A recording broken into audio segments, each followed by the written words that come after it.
Comcast, dude. What's going on, everybody? Welcome to episode 3 of the Blood Feud podcast. This is Neil. This is Sam. Welcome back. Yeah, thanks if you've checked us out so far. If this is your first time checking us out, welcome. Today we are going to talk about slightly... it's a doozy. Slightly might... what would you... Slightly might be an understatement. So yeah, put the kids to bed. Go in a dark corner. This episode is going to be a little disturbing, a little not safe for work. This movie certainly is. Not safe for work is a good way to describe it. Yeah, we're going to be probably dealing with some serious adult content, heavy themes, graphic stuff. Parental advisory. Yeah, if we could, like, maybe that'll be the picture. It'll just be parental advisory. The film is a Serbian film. Why don't you introduce us to this film a little bit, Neil? Okay, so that is the title. I know a lot of people, when they hear that, they think, oh, it's a movie from Serbia, which it is. It is. The title is a Serbian film. It's up on YouTube, so we'll throw up a link to that when the podcast goes up. Yeah. It's directed by a Serbian man named Serdan Spazovcek. Please forgive any pronunciations that assuredly go awry, as we are not Serbian and have no knowledge of how to pronounce these names very well. Right. And came out in 2010. A DVD release in the United States in 2011. Right. And I just want to talk a little bit about the release of this film. If you know about this film, its reputation speaks for itself. It is infamous for containing heavy depictions of graphic violence, rape, sexual violence, pornography, pedophilia, necrophilia, just lots of stuff that, would probably... It's one of those movies that pops up on, 10 most disturbing films of all time. It's one of those movies that's always on there somewhere. And I've never wanted to see this movie. I've always been interested. Yeah. Because, if it's that disturbing, it's got to, So I've read the plot summary on Wikipedia before I had seen the movie. And when I read the plot summary, I was like, I don't think I need to see that. It's not for me. And there's even I saw an article on Google it's titled "I watched a Serbian film, so you don't have to." And that's kind of what we're doing, I guess. Right. The film is banned currently in Norway, Australia, New Zealand, Malaysia, Singapore, admittedly probably a bunch of other countries. It's been banned in Spain and Germany, although I believe there are censored versions. Yeah, that was cut about, I think they cut 5-6 minutes out. And the American version's even cut by 3 or 4 minutes. Although we did find the uncensored. So we saw the whole thing. And yeah, the fully censored, the most censored editions have 4 minutes of film cut, which is substantial when you think about scenes. A scene could just be a couple seconds, and 4 entire minutes are cut. Well, I saw that the most censored movie in England's history was, I think, 5 minutes and 18 seconds were cut. So this is up close there. Yeah. When it was aired at film festivals, first of all, most festivals refused to air it, or it had to be heavily cut before it was aired. And in Spain, in particular, it was screened. It had to be screened at a private party to avoid all these the age restrictions and lawsuits. You can't censor a private party. Yeah, and because of that, though, the screening was investigated for sexual violence and stuff like that, because it was quote unquote private. So it's everything about this film seems to be controversial. And did we mention it's this director's only film ever? This was his debut, and it's the only film he's ever made besides contributing to a film that I just watched called The ABCs of Death. Oh, he was on there? On Netflix. He did R. He did the letter R. What was the letter R? It stands for removed. I don't want to give away the I think plot. I remember. It was that one of the more interesting ones where it was actually interesting. Anyway, so I was very surprised to read about that a little bit earlier. I just found that out. So what's this? Let's talk about what this movie's about, I guess, briefly. Right. Just so for anyone that hasn't seen it has some context. As usual, we're going to do our spoiler-free segment. Spoiler-free. And then move on to a more in-depth analysis and discussion of this film. So it's about a guy named Milos. He is a Serbian retired porn actor. Porn star. Probably one of the best porn stars. He has a degree. He's a celebrity. In the porn world. In the Serbian porn world. Yeah. And he's kind of retired. He lives at home with his wife and his son. And this basically finds him getting offered to make one last film that would make him set for life financially. He wouldn't have to do any more porn, which this ends up being, what do you call it? I was going to say the crutch, but the thing that gets him to... It's the finances. Yeah, this is what ropes him into... He's not poor. He's just not as well off as he would like to be. Right, and this is allegedly going to make him set for life. Yep, this will lead to his manipulation, which is extreme. To say the least. Yeah, what else can we say about introducing this movie? Spoiler-free. I think it's similar. It's got a similar type of tone to it as a movie like Hostel, a movie like Human Centipede. And I do want to, that's interesting, I don't know if I want to read these quotes now, but there are critics that are placing this film in the realm of Hostel and Human Centipede, but albeit much more, like if you're looking for something even more... Yeah, I would agree with that. Extreme. I mean, it's not. I'm not saying that it's similar to those movies because of the gore that they all have. It's the feel. It's the sense of hopelessness, like in an industrial setting. Because Hostel's kind of like that. These kids get kidnapped and they're locked up in a warehouse and tortured. And Human Centipede, same thing. People get kidnapped and they're basically locked up and tortured. And it's, he's not locked up and tortured in this, but it's that same type of hopelessness that's what came out to me when I was watching it. Right. And what's interesting, just, that we bring up Eli Roth momentarily, is that last week we discussed his new film, The Green Inferno, and we talked about how it really doesn't commit to anything. And if you're familiar with even Hostel from Eli Roth, it really doesn't even do what Hostel did, which is to provide something really brutal. Yeah. And as a complete opposite, a complete 180, this film goes beyond what most films will do, undoubtedly. I think that's a relevant point to compare it to Hostel or something like The Green Inferno, whereas the gore and the violence in this it's serious, I would say, more so than something like Hostel or Green Inferno, which has a slight comedic undertone to it, or at least like a B-movie undertone.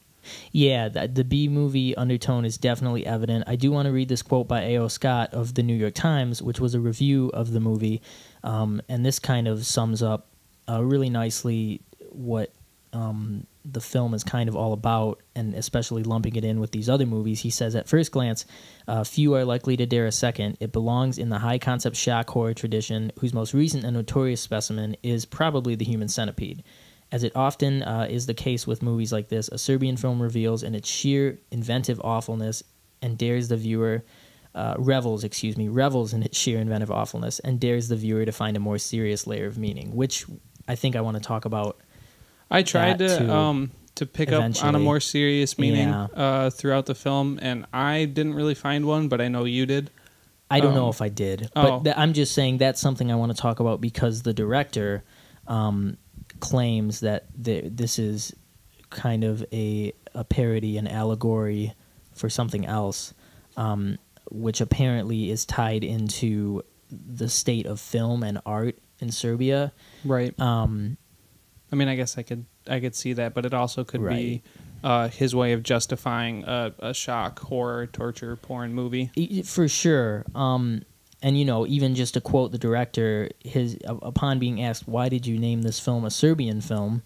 Is it supposed to speak for Serbia on some level? And his reply is that the title is a cynical reference to the image of Serbia becoming this synonym for chaos and lunacy. He says that the film is a metaphor for the national cinema, which he believes is boring, predictable, and altogether unintentionally hilarious, which throughout this film, to some extent, is commented on and subtly parodied. So, do you know anything about Serbia's background that would... Right, yeah. I want to talk a little bit about Serbia. Not a ton, because I don't want to bore anybody with history. Go ahead. But let me give you guys a picture of kind of where Serbia sits in Europe and what its background is, because I think it's important for this really violent context that underscores the film. Well, underscores might be a little bit. It overscores the film. So Serbia, if you don't know, because I didn't really know about Serbia before this, and I only did some research, so I'm not claiming to be an expert. It's situated at the crossroads between Central and Southeast Europe. So it's always been this kind of crossing for anybody looking to go through. As such, it's always been steeped in conflict, both because it's in this position where it's in the middle of a bunch of places, but also because in 1945, the Socialist Republic of Yugoslavia was created, which included Serbia, Montenegro, Slovenia, Croatia, Bosnia, and Macedonia. So this is a socialist group that existed until the 1990s, when, of course, socialism, communism, that stuff is dissolving. And over the next 10 years, 15 years, until about 2008, all of these socialist parties in Yugoslavia are seceding, all the countries. And this period is called the Yugoslavia Wars. Extremely brutal, extremely violent. The most, really the most heinous and brutal type of war crimes happening since World War II. Really? The Nazis. And this is the next case after that where people started to get tried for things similar to what you see in the Nuremberg trials.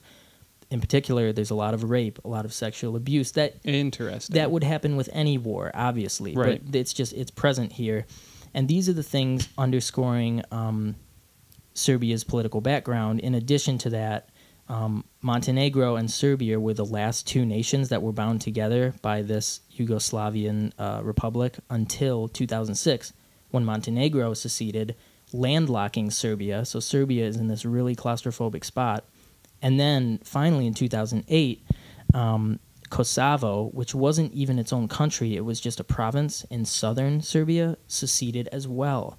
So Serbia has seen a lot of political unrest, a lot of ethnic tension that has been suppressed, and a lot of violence. Now, the last thing I want to say is these are the things that I've researched and that the director claims, have kind of gone into the movie he has created. Serbia is actually quite a healthy nation. It has an upper middle income economy, a high human development index. They're ranked 77th in the world in 2014 for this, and they have medium high global peace index at 42nd. So the director would have been alive during these wars, or no? I don't think so. Okay. And what I'm going to wrap this up with that we're going to come back to is that two things. In another interview, this director was quoted as saying the film denounces the fascism of political correctness.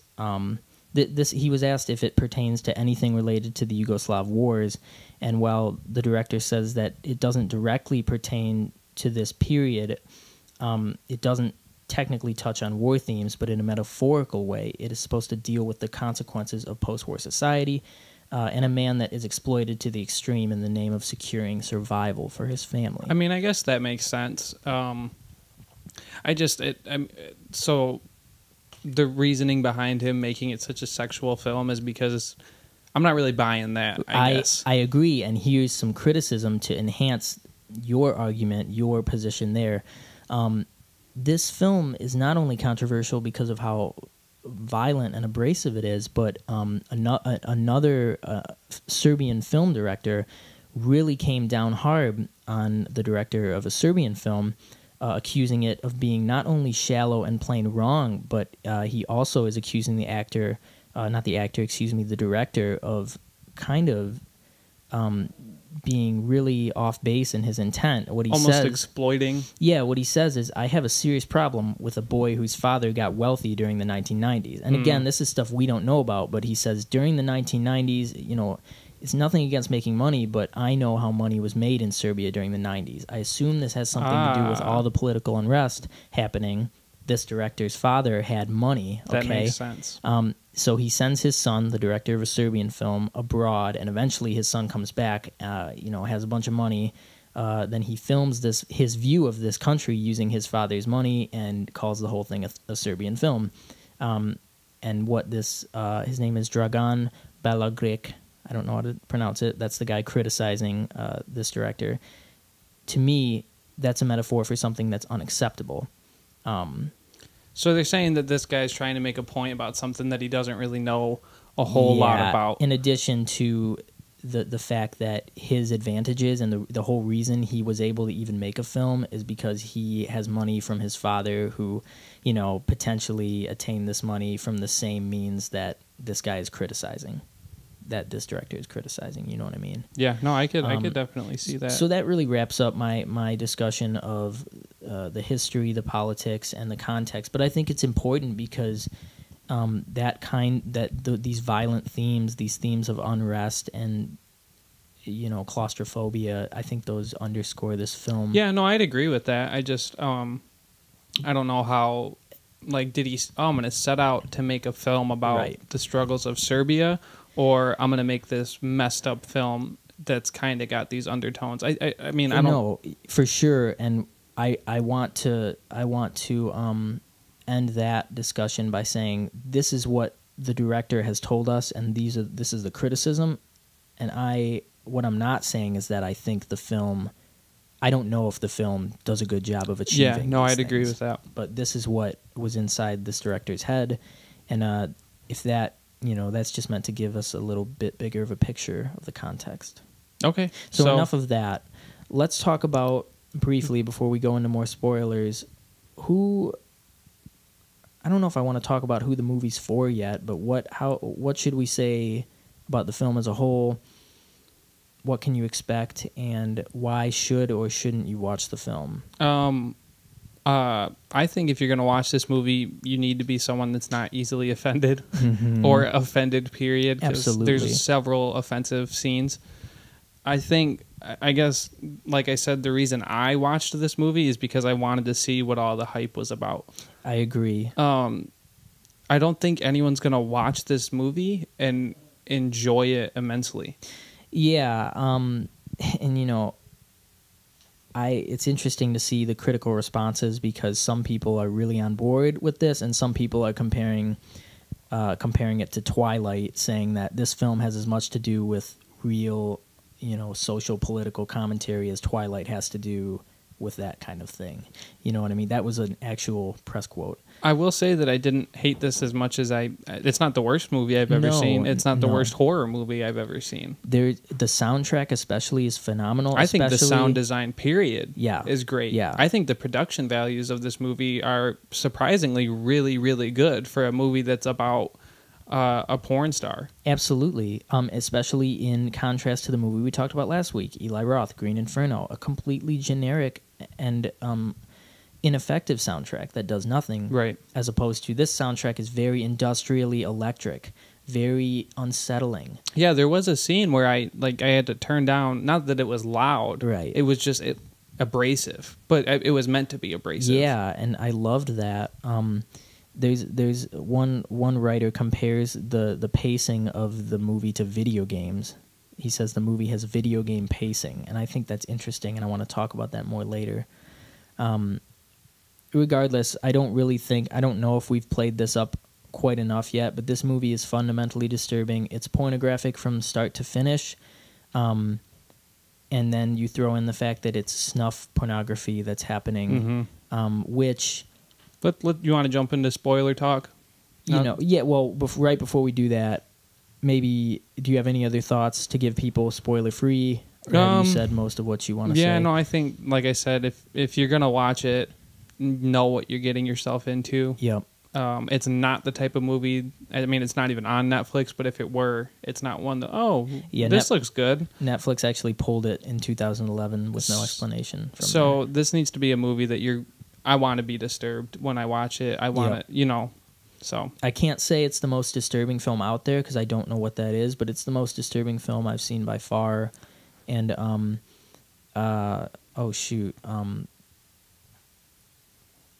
lost what I was going to say. I had something to say. We're going to talk about a disturbing movie you saw? No. The last thing I want to say is that, just to wrap this section up here, like I said, I think you could read into this film.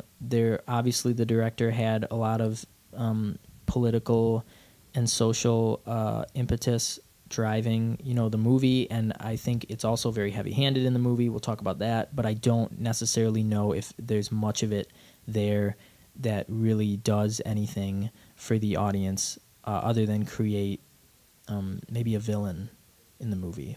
Okay. So that's about all I have to say. If you're looking for something that is completely beyond anything you've seen in the horror genre, if you're looking for a movie that's going to push the boundaries past what you believe might be able to be shown in movies, this is a good film to watch. But I don't even know. I wouldn't necessarily recommend it.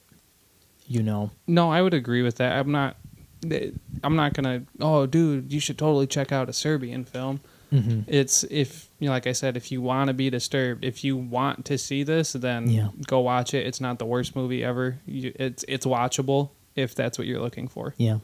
Well, that I think wraps up what I want to say without spoilers. Let's get into the details of the movie. Let's talk about some things we liked, some things we didn't like, maybe what makes this movie so unique as a movie, but also maybe what some things that might harm it in totality. Yeah. Let's just do that. So yeah, if you're gonna go watch a Serbian film, go watch it right now. Come back to us when you're done.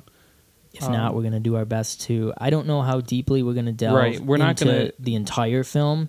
I don't think it would be right to talk about the details of this movie. I think it's too graphic to go into explicit detail. Although we can try our best. Well, yeah, we'll try. You know what I mean? A lot of this stuff speaks for itself when you're watching the movie. I want to come back to start this discussion, this more in-depth discussion. I want to come back to the soundtrack, because one of the things I really loved was that it made me feel so uneasy when it kicks in, when it hits. Yeah, no, I totally agree. It's some weird kind of like 80s industrial, like bouncy almost. It's like I don't know. Paired with that, one of the things I liked about the movie that I thought it did well is that, obviously most of the sexuality in the movie is portrayed as completely and utterly disturbing. The soundtrack enhances this, but the one instance of the film where the sex could have been normal and potentially, I don't really know another word for it, but where it could have been consensual. Was with Milos and his wife. Right. Remember this scene? I remember. Yeah. And this is interesting because another thing that I think a film like this could have done was confront the idea of, well, what if your husband is a porn star, but it's not messed up? I kind of got a vibe that his wife was almost like a ex-porn star as well. It doesn't explicitly, it could have been, comment on that, but I don't know. Right. It's just a vibe that I got. Well, in the scene, and I'm going to use a little bit of graphic language here, but in the scene, Milos and his wife are in bed, and they're actually watching one of Milo's old films, which, again, maybe that's she's working on like some schoolwork, like for her job, and he's watching and one he of just his old. Sits down and turns it on. And this actually happens a couple other times where Milos's brother, this corrupt cop, is watching a porno while getting a blowjob. So that happens, and it's intersected with clips from a home video of Milos's wife and his son. There's a lot of heavy-handed stuff like that, but in this scene where Milos is with his wife, and they're watching this film, and she's like, I forget exactly what she says, but she's like, why all these women? Why did you stick with me? And he says, well, I love you. I only fucked them, right? Yeah. He says that, and then she says something along the lines of, does that mean you don't want to fuck me? And what's interesting about this scene is that he proceeds to do this. They proceed aggressively, and the soundtrack kicks in, and it's the same disturbing thing that we are going to hear for the real shit, the real disturbing stuff, And that was so interesting because the film doesn't ever portray sex positively. This film, the sex in this scene is very forceful. It's consensual, but it's kind of like a BDSM vibe without any like instruments or whatever. So I thought that was interesting because what I liked about the film, despite the fact that it's utterly disturbing, is it never ever portrays the sex happening on screen in a positive way. No, yeah, and I don't know why it would. No, it's right.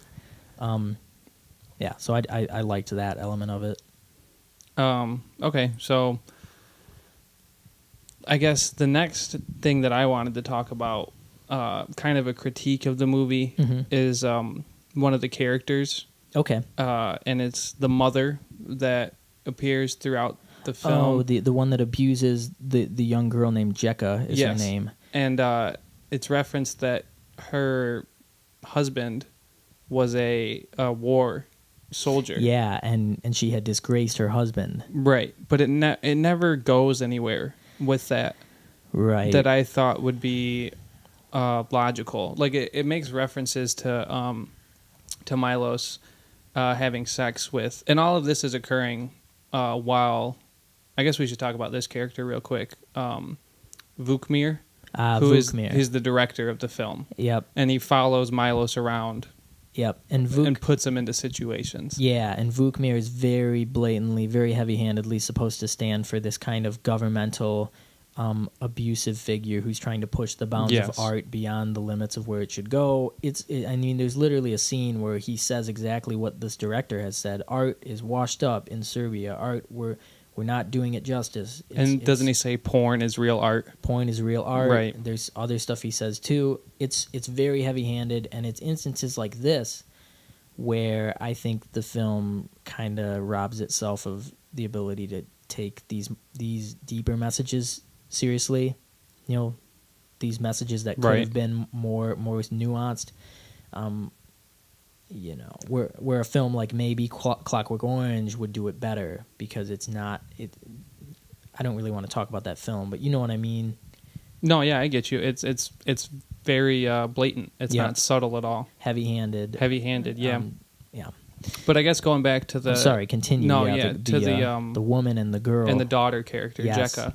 So I didn't understand because Vukmir at one point says, you know, she's okay with this, or she is our daughter, or something to that effect. Yeah.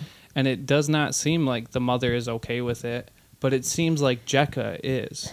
Yeah. And I didn't get if Jekka was like actually an adult and it was just meant to mess with Milos, or that's a criticism I have of the film, because at one point the grandmother shows up, and she's like, you know, oh, go ahead, yeah, this needs to happen, insinuating that Milos should take her daughter's virginity. Yes, her granddaughters, excuse me. Something about, and then she says like, this is what my father did for me, now you're gonna do, you know, and that's even just the surface of what this movie is. So doing. I didn't really get why that was. I mean, if this movie's gonna push those boundaries, not that I wanted to see it, but I don't understand I don't understand why that's where they stopped. I agree, and I think that's a good point to bring up. Is we're not really sure how much of not what Milos is doing, but what these other people are doing is consensual. Like, how did they end up? Have they been captured? And are they bribed? Right. In a similar way? Are they offered money and they don't know that it's going to lead to their destruction ultimately? The mother doesn't seem very down, whereas not at all. This daughter seems almost ignorant of any sort of emotions that are going on around her. But she's not disturbed or bothered. And she never really, I mean, we don't really see her after that again. So that is interesting. Yeah, the nature of why these people have come together and how Vukmir got them, maybe it's supposed to be like Milos, maybe he made them an offer they couldn't refuse. That's unclear. Even when, you know, the woman, I don't know, is it the mother that's chained to the bed? It's the mother, yeah. Right. So, you know, in that scene where she's brought in chained to a bed, and we can talk. I don't know if this is the place to talk about it, just because I don't want to jump around too much. But later, Milos is forced to, you know, sexually assault this mother, who is abusing the daughter that is apparently down to just be, you know, deflowered. I don't know if the mother was drugged and forced to be chained to this bed, or well, she definitely seems. Well, I would say she seems drugged, but she's like conscious. Right, she knows what's going on. Don't do it. And Milos, another thing we'll talk about is that the way that Vukmir gets Milos to do all these crazy things is that he gives him some kind of drug. Doesn't he say it's like a cattle? It's for cattle. Yeah, and when they're breeding cattle. It just makes him super sexually charged and apparently murderous, which I don't know what kind of drug would. I'm sure there's drugs like that. I don't know. It's hard to say. That was, for me, that kind of robbed some of the movie from me, I felt like, in addition to the way that, you know, for the first hour of this film, it's a lot of build-up, and then we get Milos it's all like flashbacks. Yeah, I thought that was actually really interesting. Did you like that? The structure of the film. I did like it. I'm going to say I liked it because we basically... when does he pass out? He passes out... it's around like the hour mark or maybe a little before that. He passes out after the first scene that he goes to film. Right. Because it's a scene where he... sexually assaults that same woman, not the scene where he kills her. Oh, is this where the mother of Jekka, who is the girl that is supposed to be deflowered by Milos, is she's like getting beat? And he's held at gunpoint. Right, and they make Milos. They make Milos beat this woman while she, you know, performs fellatio on him, which, you know, that's kind of the start of, you know, maybe. And he's not about it. He's not about it. And I think this part of the film is good because Milos does, I mean, the whole first part, because Milos does a very good job of, he doesn't sign on to this wager lightly. He's like, I don't know what I'm doing. Vukmir won't tell him what he's doing. And they cart him off to this abandoned hospital where they just very, not anonymously, what was the voyeuristically? Word? Well, very like, suspensefully, I'll think of the word later. There's just camera people following him, and no explanation. No explanation. They just tell him to go in. Yeah, Vukmir has an earpiece put in Milos's ear, and he's giving him orders. Right, and it's effective, and he's very on edge about it all. And at first, he just sees this mother getting abusing her daughter, and then of course it progresses to where he is beating the mother, performing sexual acts, or rather having sexual acts performed to him. On him, excuse me. So, and then after that happens, getting to where he's knocked out, they go back to Vukmir's house, and I thought this was probably the most disturbing part of the film. Vukmir shows him a film that he made, because Milos keeps saying, you know, well, I've never heard of you before, because he's the superstar, so he knows all these people, and he's saying, I've never heard of you. Would I have seen anything that you've made? And so Vukmir takes him back to his house and says, let's watch something that I made. Right. And it's I would say it's probably the most disturbing part of the film. I'm going to argue that it's not. That's fine. And that probably and that's good, but that sounds messed up, but let's get into this scene, and you can give me your opinion, and I want to give you my opinion on this scene. Okay. So there's this, he's almost like a bodyguard for Vukmir, and he drives Milos around to all these places, and it's him in a warehouse, and he basically, a woman gives birth. Yep. And he delivers the baby, and then he has sex with the baby immediately, you know, upon birth. Vukmir calls it newborn porn. Newborn porn, and he very enthusiastically shouts as Milos storms out of the room, "Newborn porn! Yeah, it's the next thing." Which, all right, you give me your thoughts on this. This is why first. I thought this scene is one of the least graphic scenes of the film. You see the woman give birth, but you don't see, you know, anything happening to the baby. You do see the baby in the shot. You see the baby with, you know, it is disturbing. But you don't see like any, you know. Right, yes. But what was disturbing to me, and this goes back to the production value, I thought the sound design of the baby's crying was very disturbing, coupled with the soundtrack. And just the idea of that, I think, is probably the most disturbing part of the film. Yeah, and if you're listening to this and you just think, my God, you know, and that's one of the most, I think that could be the most infamous scene in this movie. If you heard about this movie, they're like, yeah, there's the baby scene. And I had a friend that went and watched this, and he just went to watch this scene, as messed up as that sounds, because he's like, I got this. Well, it's the same thing. You want to see what the hype's about. Yeah, and so when he said he watched it, because I described this scene to him, and he's like, they showed the baby? And I'm like, yeah. And he's like, yeah, they didn't show anything in the one I watched. So he watched the censored version. Oh, okay. You see, you know, the baby, and, you know, it's really disturbing. But here's the thing I have to say about this scene. There's a couple things that took me out of it. Because, one, I was ready for it, and that doesn't make it less disturbing. Fair enough. But I was ready for that. So, you know, the baby is born, and I don't know, just the concept of this to me is totally absurd. I guess a little bit, yeah. But the most absurd part is that you see a shot of the mother while this is happening to her newborn baby, and she's enjoying it. Right. And she's like smiling and like laughing, and that made no sense to me. That's almost like a theme, though, that kind of runs through the film when you look at Jekka and her mother and grandmother, who are both supportive of, it's not exactly newborn, but of pedophilia. Yeah, I just feel like at this point there needs to be some kind of occult explanation if you're going to be, who I don't know. It was too much, and then on top of that, Vukmir's shouting, "It's newborn porn! It's the next thing!" Yeah, and I'm like, but now here's a question. We were asking this a lot last week. Is it funny? Is it supposed not funny? I mean, yeah, but is it supposed to be? Is this one of the parody moments? And I would maybe argue that it is, although only if you have the same kind of a similar opinion that I'm expressing. That it's so ridiculous that you just can't even buy into it. I would say with a film like Green Inferno, which had a lot of parody, quote unquote parody moments. I think it was meant to be funny, whereas these moments in this film I don't think are as meant to be as funny as something like Green Inferno. There might be the parody undertones.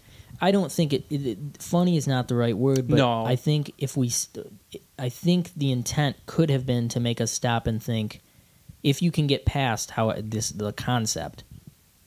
And obviously, if you can tell yourself that, it's totally a fake scenario, you have to think, like, there's just something utterly ridiculous about this scene that isn't present in one of the other scenes I want to talk about, which is the film's climax. We won't go there yet, but I was much more disturbed by the film's climax. Fair enough. I mean, not that the climax wasn't disturbing. Right, but I like your interpretation as well. And that kind of brings up a point. While I was watching this, and I also saw another film, Sicario, that kind of did a similar thing.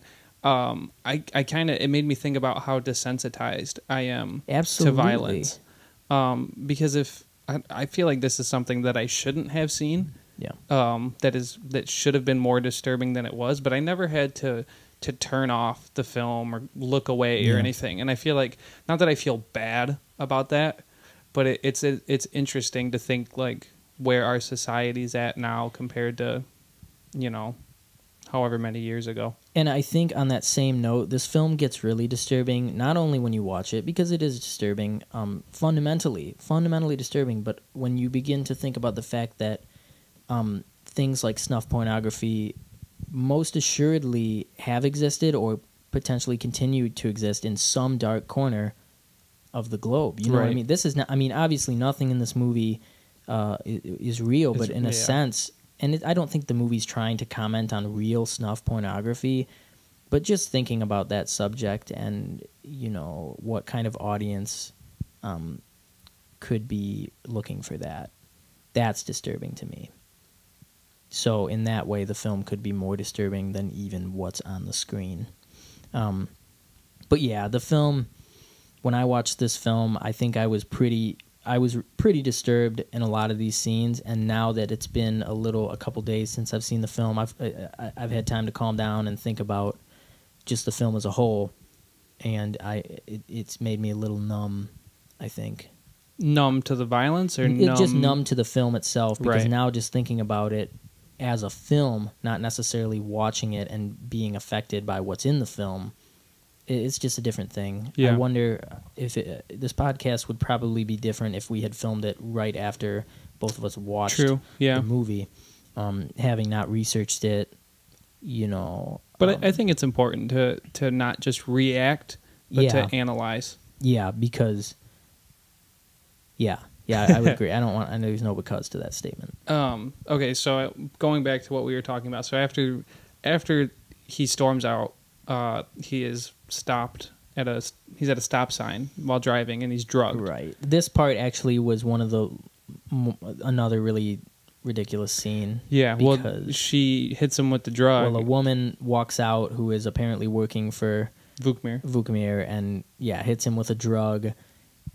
And then that's when he becomes sexually enraged, I guess. Right, but then he wakes up in his bed at home. Right? Yeah, and then he wakes up. And there's all this destruction. His family's gone. And from here on out, the last 50 to 45 minutes of the movie is him retracing his steps and kind of experiencing a series of flashbacks. Which I actually really liked it. It's similar to something, I mean, like The Hangover, I guess, where Great. They're going place to place and finding these clues as to what happened. And where The Hangover doesn't show what happened, but this film does. It's all from here on out. It's all flashbacks mostly. Yeah, I thought that this format was interesting at first. I feel like it ended up taking me out of the movie a bit because if you think about it, it strips all the momentum from Milos's actions, True. At least for that time being. However, I do appreciate that it deviated from the normal linear pattern that a lot of movies would take in this situation. I thought it was cool because it's almost like you're placed in Milos's shoes where he's aware of what's happening, but he's not really in control. So he's going back and like, oh my God, this is what happened. And he goes to these scenes and he sees like the aftermath. He sees blood, and he's potentially hungover from all these drugs. Right. Still kind of doped up, and he has to slowly rediscover what he has done, which is he has murdered, he has committed rape, he has done terrible things because of these cattle drugs, because of these cow drugs. Right. That Vukmir has given him. So there's one other character before we go on, because I want to talk about this final sequence here where he's discovering what he's done. His brother, Milos's brother, is a corrupt cop. Yeah, he's a weirdo. And I did not see the twist coming at all. Well, let's say Milos isn't an unlikable character. Right. Whereas I would argue that his brother is kind of a... Yeah. He's not... He's older. He's a seedy cop. In one of the first scenes, he's making eyes at Milos's wife. He's fantasizing about her. Yep. Then he proceeds to go masturbate in Milos's bathroom, and that scene is such a huge foreshadowing. Yeah. That I did not, potentially even the scene. Well, anyway, I think that might be the only foreshadowing scene there. There was something that I thought was going to come into play. Okay. So Milos meets with the person. Her name's like Layla. She's not really super relevant. Oh, yeah. So this is Milos's former co-star who is not going to have a happy ending in this movie. Yeah, she basically is his hookup to Vukmir. And Lijla is her name. And his brother shows up at the meeting, and he brings a gift for Milos's son. You're right. And it's a rabbit. And then when they're in the car, when Milos is in the car going to the first scene, there's a rabbit, like a rear view, what are those called? Like a little doodad that's hanging from the mirror. Oh, okay. And then I'm pretty sure Vukmir had some form of jewelry. I forget what it was, but it was a rabbit. That's interesting. And I was waiting for like something to come together with that, and I couldn't really figure anything out. Other than maybe the fact that rabbits are known for fornicating a lot. That's interesting. So, and they're tied to the child, but right? To Peter. I would think it's Petar or something. Milos's son. Yeah. So, we'll talk about how Milos's brother comes back into this. In this final sequence where Milos is forced to rediscover everything he's done, this is where most of the brutal stuff happens. He discovers he has assaulted and beheaded the mother of the Jekka, I believe, who Jekka is the girl who was supposed to, the grandmother's like, will you deflower my granddaughter? Yeah, so Michael, I keep saying Michael, I don't know why, Milos has killed her during the process of raping her. That's one thing that happens. I forget, is after that, do we go right to the climax of this film? I think they do. Because it all... Well, no, because Milos gets raped by the security team. Oh, yeah, right. And then Leia is killed. Right, so, yeah, why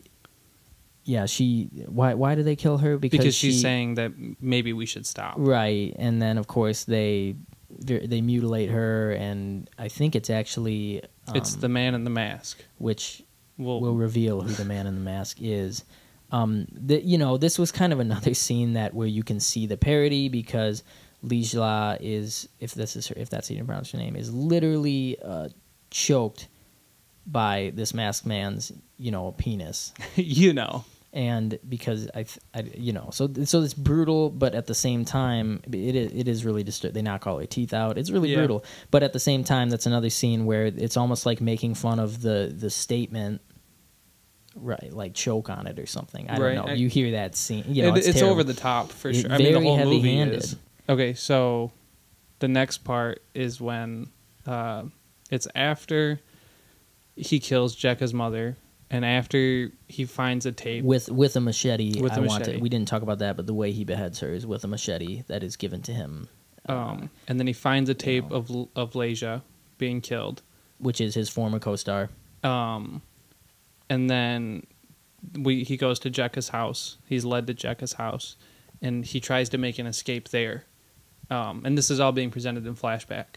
And when he attempts to make a mistake or attempts to make an escape, he is drugged again and knocked out, and he wakes up, and he's kind of like, again, aggressively, he's aggressive sexually and physically. Right. And he's strapped down kind of in a hospital bed, and he breaks out, and he drugs the nurse. Oh, yeah, there's a nurse that's with him that's trying to give him drugs. It was the same one that gives him the first time. She did give him the drugs, but he then injects the drugs into her neck, and she passes out. And he takes off, and he ends up in this big room. Which is where the final scene this is the final scene. He ends up in this room, and it's Vukmir, the bodyguards, and there's two naked bodies laying face down under a blanket. On a bed. And I guess because Milos is enraged, he just starts going at it. Yeah, which is another, again, and this is what Vukmir wants him to do, but if he was he's enraged, but isn't he supposed to want to take Vukmir out? It seemed like some more plot-based writing where I'm not sure what his motivation is for automatically. I think it's the drug. Really, it's just the drugs making him sexual. So... Okay, well, maybe. I wasn't convinced. Fair enough. So, yeah, the two bodies, one of them is admittedly smaller, visually very much smaller than the other body. Yep. And so there's a woman, and then there's the small body. You don't really know what the bodies are, and I think he starts on the bigger body first, and then eventually goes to the other body. And then the masked man walks in. The masked man walks in, starts on the first body that Michael was, assaulting. What I thought was weird about this scene was that the bodies, like these people, they were awake, but they weren't responsive. How heavily drugged were they? Yeah, it was very weird. It was almost like too plot driven, where these bodies would be thrashing around more. They're clearly awake. There should be resistance here. I don't know. But you did say that you thought this was the most disturbing scene?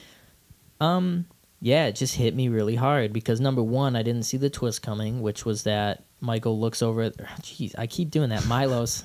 Maybe I should call him Michael because I'm probably mispronouncing his name.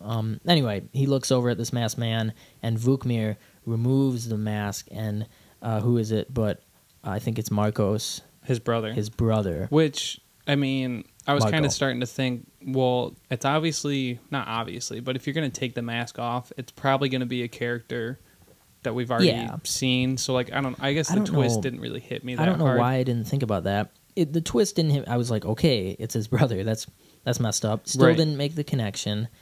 And then they take the sheets off the bodies. Then they take the sheets off, and Marco is, he is assaulting Milos's wife. And then this is what really got me, is that I thought you think it's the girl. You think that Milos is assaulting the girl. Jekka. Okay. Totally threw me for a loop because when they take the sheet off, it's his own son, Petar. Yeah, that was Petar. And I was like, holy cow. And you see the blood coming out of him, and it's like, oh my God. Yeah. So that to me was the moment where I was like, oh man, holy, So, yeah, I guess. So that happens, and then... everything goes to hell. So quickly. Milos attacks Vukmir, bashes his head in on the ground. Yep. Repeat. And then I want to get her name right. Milos's wife, Margia. She attacks Marcos. This is brutal. Yeah, she bites his neck. Yeah, it's kind of similar to what we saw in Green Inferno last week. Yeah, so she very viciously kills Marco, who deserved it. And looking at that foreshadowing where he is eyeing up and jerking off in Milos's bathroom, that was one of the more clever things the movie did, although it's a little bit too subtle of foreshadowing. I don't really think there was enough to make us think that was going to happen. But if you noticed in the scene where Milos is talking to his former partner who gets killed later, we see the back of the head of a man watching this meeting from afar and listening, and it does turn out to be Marcos, because then he walks up. But it's hard to make that connection if you're not really thinking about it. I wonder if he was in on it from the beginning. I think so. If he almost perpetrated it. Yeah, I think so. So Vuk, and in the midst, so Vukmir is being bashed against the concrete. Milos's wife kills Marco, Milos's brother. And let's not forget the nurse walks in. Oh, the nurse! And did you catch this? She had a steel pipe, and she was bloody. And she was bloody between her legs. So she had woken up. Same sexual enrage. Right. I did not catch that she had, fornicated with that lead pipe. Yeah, that was pretty messed up. That was. I was wondering what's up with this scene. It was kind of just put in there, but it was supposed to amplify the brutal ending. And then during all this, of course, Milos goes to, is it the guard? There's a guard? It's the same guard that was in the newborn porn. And he's always wearing sunglasses. So he takes the sunglasses off, and this guard has one eye. And I mean, maybe you can guess what I couldn't have guessed. I couldn't really guess either. I didn't even realize what was happening. Milos proceeds to, sexually assault this man's empty eye socket, and by doing so, he kills this man. Yeah. Possibly, this is the most ridiculous scene in the movie. Yeah, I would say it is. I don't even know what you'd call that. I don't really. I want to be tasteful about it, so I don't know what you'd call that. But through the dome. Member right through the dome. Yeah, instant death.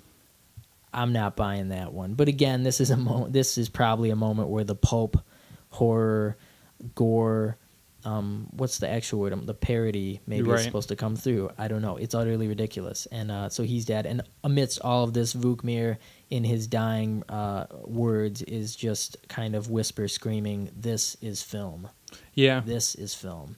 Kind of his last attempt at being poetic and artistic. Which makes you wonder if maybe this was Vukmir's intentions. Yes, because he doesn't really seem upset at all. No, that he's bleeding out. And I wonder if the film ever makes it out. You know what I mean? Like, not that it matters. well, the very last scene kind of I guess also. It does. So this is all a flashback again, remember? And Milos, obviously super messed up, goes home. He finds he had locked up his wife. Yeah, he's locked up his wife and son in a room. He lets them out. They have a really nice moment where they hug. They're messed up, and it's not going to end well for them. They try. I almost felt worse at this point because it was like it's so real. You would hate to have to live through that. It's one of the realest moments in a film that's utterly surreal, over the top. Is that, well, how do you deal? Like, I was trying to deal with what just happened, right? And they have to deal with it, right? Because that's just happened to them, and they don't end up being able to deal with that. Yeah, so they lay down in the bed together. They lay down in bed, and Milos kills them all with one shot. With one shot. I think you might need more than one shot, but I guess that's poetic. And I thought that's where it was going to end. And the film takes it a layer deeper. I would say not even deeper, but the final insult of the film. There's a man filming. Right, so it cuts to black. It cuts to black after they kill themselves, and then another scene, same room. You see them, dead, blood on the bed, and then there's the director. There's two people with cameras in black, and then a director, a bald man from the beginning of the film. Yeah, he just passes by Milos. When Milos is walking into Vukmir's house, this man is walking out. Yeah. And they make eye contact, and that's it. So if maybe we're supposed to assume this is another director. This is the guy that's higher up. Right, that's Vukmir. what I thought. I thought so too. A guy above Vukmir. And their cameras are set up on tripods, and this bald man, whom we have seen before, just says, "Start with the little one." And then it cuts out. And credits. That was just... It's just one more thing that it was utterly ridiculous, but it was so... It couldn't even leave... Obviously, the film couldn't even leave us with, well, at least they're dead. I don't know, what would have been the positives if that wouldn't have happened? Well, at least... They're alive, but they're not happy. See, I don't know. No, let's just say... you're saying after they died? Yeah, if we wouldn't... why do we need that scene? Do you think that scene added or took away from the movie? I think it added to it. I think it, like you said, right. It makes it. This goes further. This goes beyond. Yeah. Even in death, it's not really sacred. They can't have peace because there's, Yeah, it never lets up, even at the end. So that's the movie, and I don't know what. Having talked about the whole film, we kind of got in depth with most of the stuff that would probably make people either not want to watch or watch more. Exactly. I'm not sure. What do you think of the film as a whole? I don't think it's, like I said, it's not a bad movie. I don't. It's hard to judge because I think the graphic nature of it takes, I can't sit here and say that was a really good movie. Right. But I can say that I thought the production value was good. The directing wasn't phenomenal. There wasn't any shots or scenes that blew me away because of the skill of the director. But it wasn't bad. Right. The sound design I thought was really good for as disturbing as the content was. Paired with the nature of the sex that's happening, to call most of it sex is not correct at all. But I think the soundtrack was phenomenal. So yeah, I mean, I guess this is a movie I would never dude, you got to check out a Serbian film. It's what's the most disturbing movie you've ever seen? A Serbian film, right? Even if I watched all the Human Centipede movies earlier this year, and though the first one is disturbing, but the second film, I think actually the second Human Centipede is extremely. I would say that's worse than this movie. Oh, you think? I don't think so. Well, that's interesting. I don't want to get too much into Human Centipede, but Human Centipede 2 is the only movie I've ever had to pause and take a second. Really? Because of a scene. I couldn't get through the scene. Was it the gas pedal scene? It was the gas pedal scene. That scene. That's the only time I've ever had to, stop. And I don't even want... I don't want to talk about the movie because that's not what we're talking about, but that scene was more brutal than the infant scene in this film. It definitely was. I guess as the nature that it's a sexual film, a Serbian film is a little bit more disturbing on that front. But... yeah, maybe Human Centipede 2 doesn't have that parody element that this film does, that over the top. I think that it does though. Okay, it's over the top. It's over the top. Yeah, but anyway. So, what are your thoughts on a Serbian film? That's interesting. It's hard to say. Here's what I think. Initially, here's what I would say is that, unlike other horror films, which, I hate to keep bringing up The Green Inferno, but unlike a movie like that, this film fully commits to being what it is, and it doesn't really try to be too much else, although it does try to apparently achieve some kind of political commentary, some kind of allegorical level that I don't think it does. Yeah, like I said before when we were talking about it, I don't think that this movie was set out to, I'm going to make a commentary on Serbia's history. I think that's just something he might have, I could connect it to this. Yep. And if it does indeed have something to do with the state of art in Serbia, this is something I know nothing about. I think the film is far too heavy-handed with little to no nuance to really be effective as a commentary movie. That being said, is the only reason to watch this movie for the gore and for the explicit, beyond extreme sexual violence? I'm gonna say yes. If that's a reason to watch something. I'm gonna say yeah. I mean, maybe it's different if I was Serbian or if I was aware of what was going on in Serbia, but it certainly was the only reason that I watched this movie. Yeah, as a sensational piece. Exactly. You know what I mean? As a sensational piece, it's effective. What are you going to do? You're not going to find many other movies that go as far as this one does. And still, despite how far this movie goes, I think a lot of what it does is undermined by the sheer, just the ridiculous nature of a lot of these ideas. But really, to sum my ideas up, especially even compared to an Eli Roth film like Hostel, really not to rip on Eli Roth anymore. The Poor Green Eli. Inferno, I know, it's terrible. I don't really hope anything. I don't really care. But, compared to those films that try to reach that level where you're going to make your viewers not want to go on, I think this film, more than anyone I've ever watched, would be the film to do that. Fair enough. I think that about wraps it up, unless you had anything else you wanted to say? Yeah, that's about it. Just in summation, it's an intense film. I don't know if we've done the best job of presenting that, but it really is not something to go into if you're easily offended or, provoked. Next week, we're going to be going back to something that should be a little less graphic. Yep. Next week is going to be a film that came out this year, called We Are Still Here, and I don't know who the director for this is. Geohagen. Ted Geohagen. We're going to talk about him more next week. If you feel like checking it out, and listening along to the podcast, having already seen the movie, please do. Yep. This is Neil has not seen this movie yet, but I have, and I'm going to watch it again. And personally, I love the movie, and we're going to talk more about that. And I'm really interested to see what you think of this movie. All right. Yeah, I'm excited. All right. Thanks again for listening, guys. We are Blood Feud Podcast. We'll be coming at you again next week with We Are Still Here. Thanks so much.